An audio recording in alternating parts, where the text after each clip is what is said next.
You know what? This is a special treat. This is Intel's, I think, Beast Canyon. I actually opened it up, then I sealed it back up to run over to Adam's house because I'm excited about it.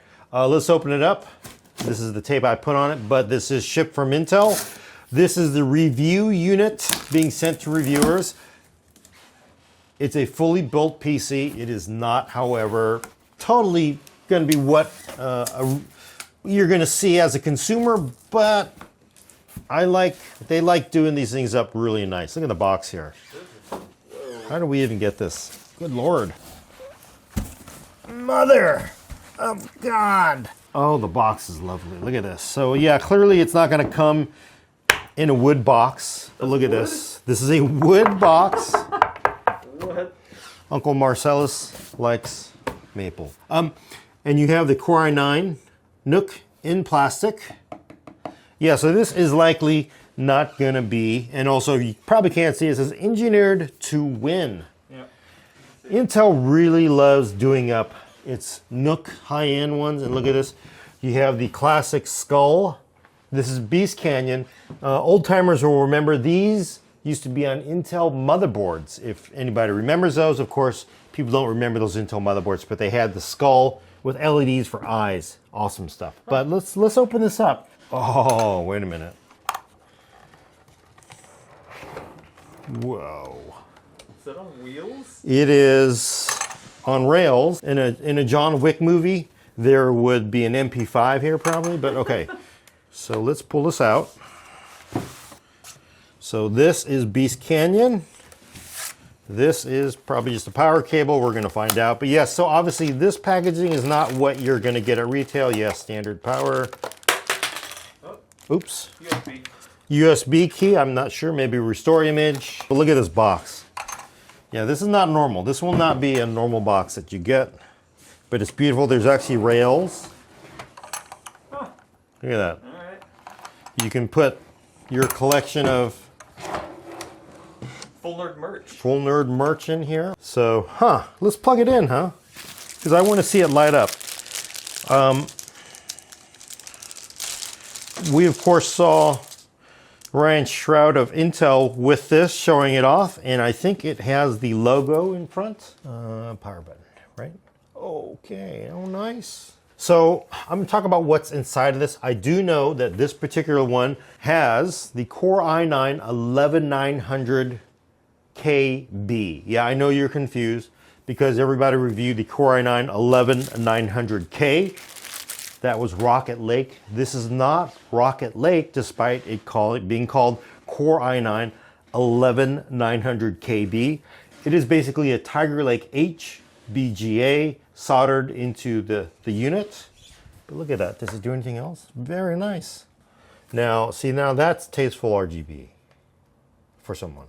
Okay, let's turn it off because I want to look inside. We pull the power, give you a tour. 2 Type A's. They are USB 3. High speed, super speed, whatever, because you can see the extra pins in there. So 2 high speed. Looks like a combo jack for your headphones. And an SD card reader. Let's look at the bottom. We're going to cover that up. Oh, what does that do? It is vented. You can see there is a video card in here, an Asus. Asus, yeah. An Asus video card. Let's see if it's vented on the other side. This is probably the power supply. No, well, let's see. We're going to get in there and find out. Right? Let's find. I want to get in. Question is, how do we get in? Shit. It didn't come in the reviewer's guide. Right? So this clearly must get me inside. So this is the compute unit itself, 2.5 gig. No, not messing around here.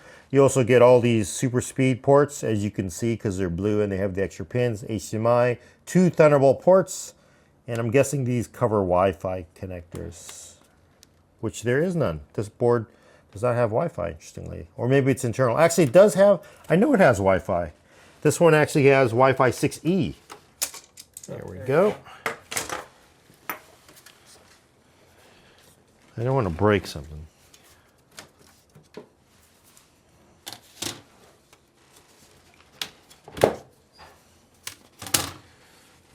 Hey, look at that. So the trick is to hook your fingers underneath. You sort of bend it a little bit. Get the tabs loose. Okay. okay. Look at that. So then we have our fans.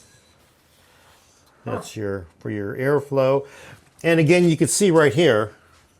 Is there enough light? Yeah. Core i9 11900KB. And of course, that is a Tiger Lake H part inside the compute elements. You've seen the compute elements before, but Tiger Lake H should be a pretty good screamer out of this baby. But the model numbering tells you how fast Intel thinks this thing is. If it's basically saying, yeah, it's parity with a full-on high wattage desktop parts. And then what do we got in here? We have a RTX card. We got to pull this. Also captive screws, it looks like, too. So that's nice. You know, captive screws, you don't lose the things. So then we are going to pull the GPU. I don't want to go too far. This will go to Alaina to review. That's her thing. NUCs are her thing. I couldn't wait, though. I want to take a look at this. This is a little troublesome. Down there buried is the, of course, retention switch clip for the graphics card. This is an old timer's trick. You take one of these, back when people ran multiple GPUs, you slide it in between, and it's just the right length. You can also do it from that side too, but that works, see? There we go. And they give it to you for free with every case. It also works if you're using a stock Intel fan. You can use it to unlock it. Now, so like, what is this? So this is a 3060, right? So we got 2 8s, and then another 8. But at right angle? Yeah, so that's for the right angle of this. Oh, okay, that's cool. And then we sort of have some kind of main power connector here. And then, of course, yeah, it looks like it's a, whatever, it's a SFX power supply. So 650 gold. Looks like fully modular on this side. And if you want to, let's go ahead and do this. We'll go ahead and pull this off. Is that exhaust? Yeah, so this looks like it's a vent. So you basically, so you have your GPU here. You have air probably being blown out the top. I don't want to lose this screw. This is not a fan, but it's basically a fan shroud or a cowl, whatever you want to call it. This basically lets the, I'm going to imagine that they're sucking the cool air from the top vents. The compute goes down, goes out this way. So then you basically blow it out the back. Because if you didn't, it would come straight in, it would heat up, and then it would blow it into the back side of that graphics card. So it looks like they put, you know, definitely some thought into the airflow on this. As we know, is important, especially with high performance parts. So I don't know if you've been watching the Tiger Lake coverage we've been doing on laptops. It's been very impressive. Tiger Lake H is no joke. They duke it out. They win some, they lose some with AMD. At higher wattage, I'm gonna guess at 60, this is a 65 watt rated part. So, okay, so that's again more cooling. The fan is connected to that. And then of course, you can see 2 SODIMMs. This particular unit I think has 32 gigs. And then of course we have a Gen 4 SSD probably. You do have a good fin stack here. Then you have well, I don't want to go any further because Alaina has to review this. I don't want to break everything. But let's try it. Let's actually try to see the graphics, a larger graphics card.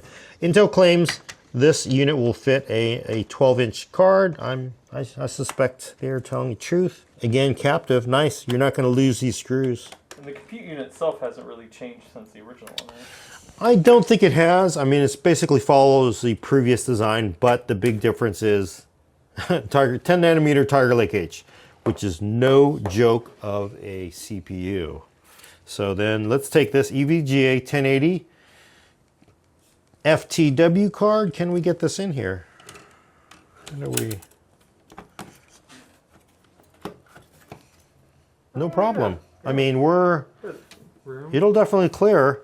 And you could go a little bigger. You're not going to put anything fatter than this. Yeah, there's no way. But, so the antenna leads, when I was going, well, where are the antennas? They're not there, but you can see the leads for the Wi-Fi and Bluetooth coming off of the compute. Okay. And you know, that's pretty good because that means the antennas are actually as far up at the top, so you're going to get a better signal. That's pretty well thought out. So I'm going to put this back together, hopefully in the right way. Alaina's going to review it. I'm excited to see how it does. Again, it's Core i9 11900KB. So let's see how it does. Hey everyone, Alaina here.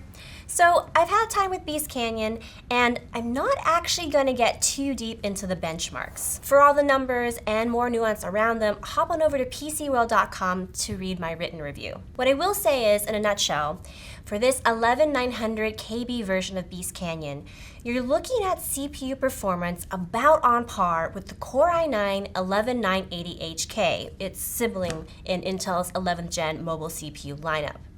In our Cinebench R20 and Handbrake encoding tests, the scores are within roughly 4% of each other.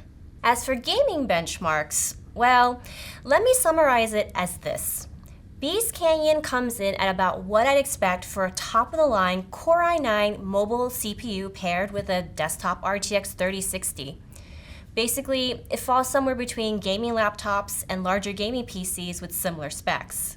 I imagine this isn't a surprise to anyone, and honestly, that's the rub. Going back in time, when Intel debuted its first gaming NUC, it was incredibly unique. You could not replicate Skull Canyon as a DIY builder, and as a mini PC, it packed a punch. Hades Canyon built on that with its AMD-powered GPU inside that Kaby Lake G part. And then even last year, Ghost Canyon showed up as a 5-liter system, but it still carried on that spirit of a dead simple, ultra-compact, powerful gaming PC. But at 8 liters, Beast Canyon really starts to compete head-to-head with DIY small form factor PCs. Not just on power, but the build experience as well. And as you saw earlier in this video, it's not nearly as straightforward in layout as Ghost Canyon. Ghost Canyon can be disassembled without needing explicit instructions.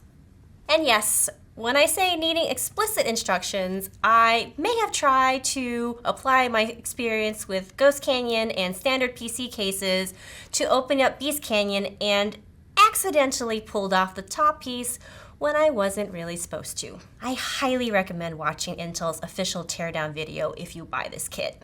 Now, with Beast Canyon being a little more complex to get into, the scale begins to tip a bit towards a DIY build as a better choice for most people wanting something this size. Add in consideration of its custom, ostensibly non-replaceable power supply, and it tilts even more in that direction. Perhaps not enough to push away interested buyers into DIY territory, since this NUC does do away with some installation headaches like dealing with cable management. But when you factor in price, that's when DIY, even with its building headaches, starts to look very, very good. Intel says the Core i9 version of Beast Canyon, which we have here, is $1,350. That's for the kit, purely for the kit.